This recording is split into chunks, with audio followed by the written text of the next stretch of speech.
What's good? What's good? It's the one, the only, but what do I know? Boxing coming back at y'all with another one. So we have it. Sources have stated that Ryan Garcia has parted ways with his trainer Joe Goosen. I'm gonna look into it and I'm gonna give you my opinion on it, man.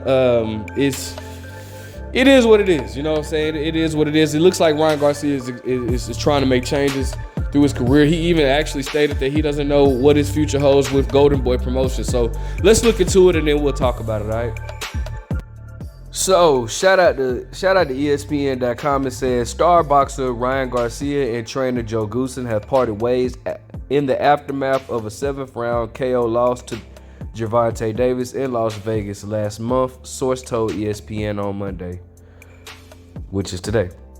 No decision has been made on Garcia's next trainer, sources said, as he looks to continue his quest for a 140-pound title shot.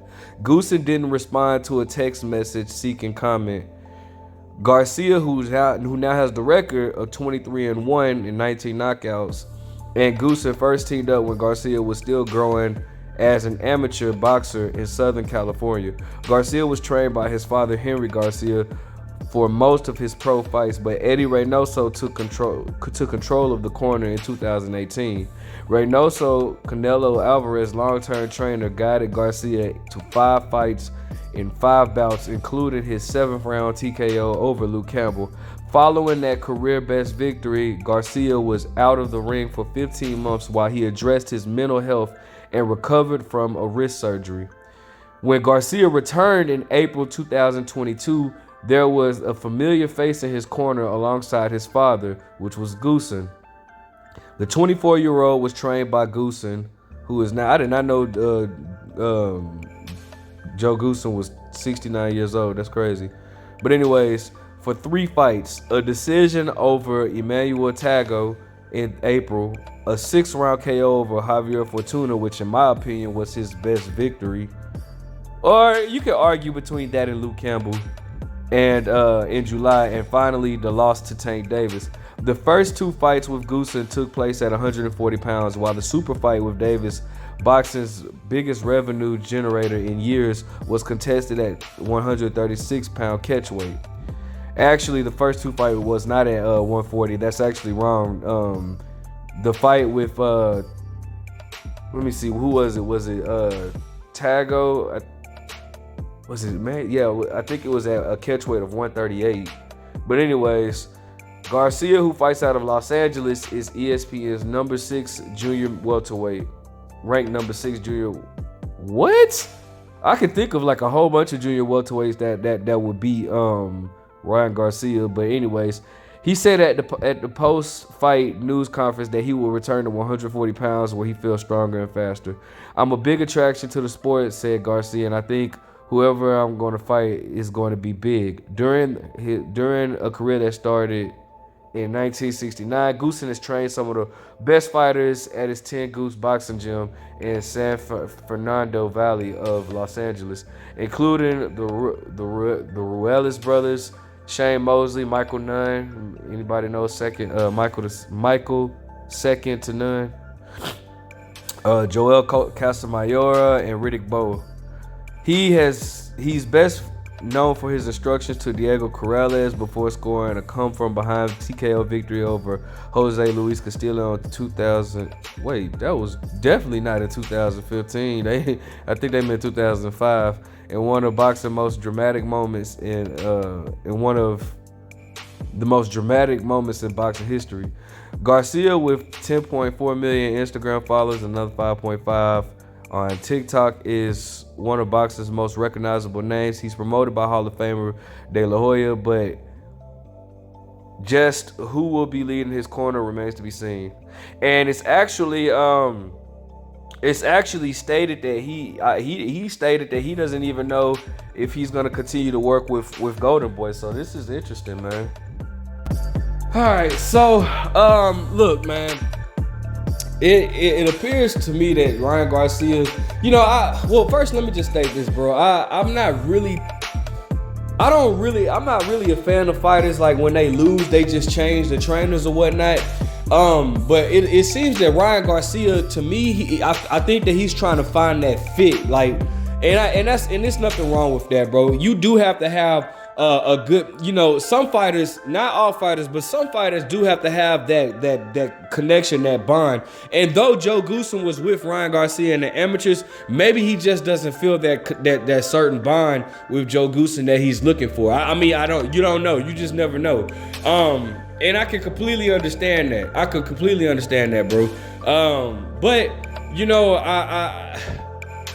I just wonder, and the reason why I feel that way is because he had a career-defining moment against Luke Campbell. When Luke Campbell dropped him, he came back and knocked Luke Campbell out. He was with Eddie Reynoso, but then he ended up leaving Eddie Reynoso, and around that time, actually, everybody that was with Eddie Reynoso ended up leaving Eddie Reynoso except for Canelo. So I don't exactly know what that was about. But anyways, so then, now he leaves Joe Goosen after his first loss. And I'm not one that's really a fan of fighters leaving their trainer after a loss, because at the end of the day, bro, when a lot of fighters that do that, they end up, their career just doesn't end. It seems like their career can never get on track. When you have fighters that go through a lot of trainers, and even though Ryan Garcia hasn't gone through a lot of trainers, it always starts like that. A fighter that loses, like I said, I think I just gave this example on one of my more recent videos. Like, you had fighters like Chad Dawson, who went through so many different trainers. You had like Gabe Rosado. Gabe Rosado is another guy that went through so many different trainers. You had let me see. You had Miguel Cotto, one of my favorite fighters of all time, went through so many different trainers. It's like, guys that do that, it's like their career can never just really get on par or whatnot, because they're just, I don't know. I don't know. Some people might take it as the fighter not being honest with themselves and just looking at themselves and looking for somebody else to blame, or maybe they just, I don't know. They're not comfortable with that person. Who knows what the situation could be? But the thing is, man, I hope wherever Ryan Garcia goes, man, I hope he can find what he's looking for, man. As far as, because a fighter, he has to be comfortable. You want to be comfortable with the person that's training you or whatnot. And I don't know, but I do know this, man. I don't know how I feel about Ryan Garcia at 140. 140 is I mean, that division is packed. I mean, that division is like I could think of a lot of fighters at 140 that would beat Ryan Garcia. You got Regis Prograis, you got Josh Taylor, Teofimo Lopez, you got even the guys that aren't big, like Gary Antoine Russell. When I say aren't big, I'm talking about as far as their name or whatnot. But you got what's the Arnold Barboza guy? That he's a really good. I think that'll be a pretty good fight for Ryan Garcia.